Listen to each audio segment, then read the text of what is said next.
Bjergsen is going to get Champions LCS ready in a week after losing them and do things like that, then it looks like there might be no stopping them. I remember he tweeted out literally on Monday, the day after LCS last week, and he had a screenshot of a bunch of losses with Urgot, and he's just like, I don't understand.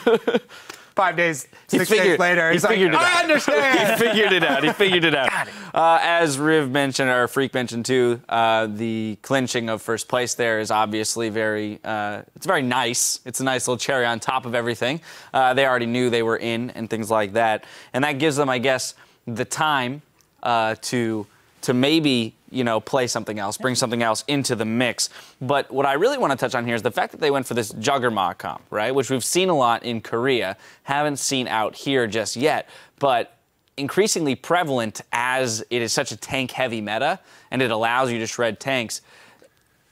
Yeah. Kobe looked all of a sudden, I'm like halfway through it, Kobe was ready. It's a really important point because this is probably the strongest comp that you can have in the current meta. Yeah. So they have to have this in their repertoire if you're heading to international competition. And Turtle is a really big part of that. Now, TSM have played Protect the Hypercarry comps before, but they always use like Tristana or Jinx. So Turtle being very comfortable on Kog'Maw I think is very important because the reason Kog'Maw is the best for one of these types of teams where you soup up a hypercarry is because he can group up way earlier than all the other hypercarries. You don't have to wait for the range levels of Tristana to go up. You don't have to build multiple items. You get one item, you get a Trinity Force, and you max your W, and now Kog'Maw's ready to go. You can group up and you start taking everything you want. Yeah, so with that, though, Irene, we see they brought in that Urgot as kind of like the supplemental damage with being a very strong champion, right? But at the end of the day, is that, a lack of faith in Turtle's ability to do it, to be that hyper carry himself? I don't think so. I think it's just a great mid laner at this moment. I think it's being played a lot around the world. And Bjergsen was showing that, like you said, that he can practice these champions 6 days, bring them out. And also, I think Santorin was really good insurance there, too, having that AP source of damage. No, Kog'Maw is pretty magic damage heavy, but the fact that he's just affecting the lanes, had 100% kill participation for a large part of that game. And I do want to touch on the fact that you were like, they're putting a lot of eggs in one basket.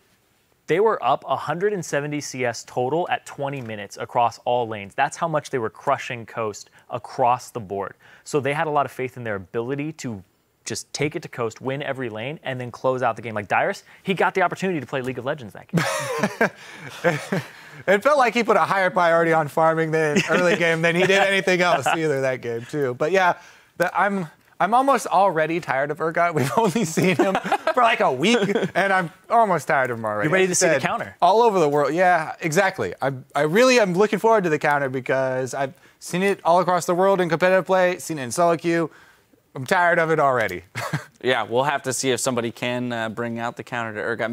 Maybe High has it tucked away, right? 'Cause it's not Zed. We know it's not Zed. We figure we know that much, and that's one of his big champions. Anyway, don't touch that browser because after this, we're going to go to Impulse versus Team Dignitas, who are going to look to try and continue their 5-game winning streak. We'll be right back.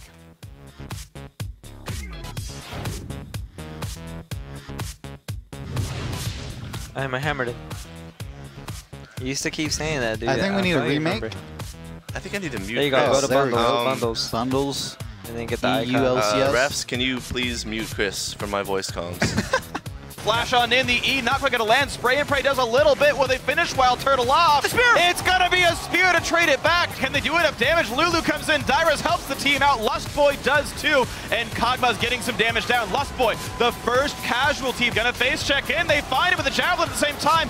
Massive knockup comes through, the fight has begun. Dyrus will be the casualty. Turret number 1 goes down, turret number 2 now in the crosshairs. Welcome to heaven. Immediately shut down. TSM guarantee themselves #1 at the end of the regular season in North America.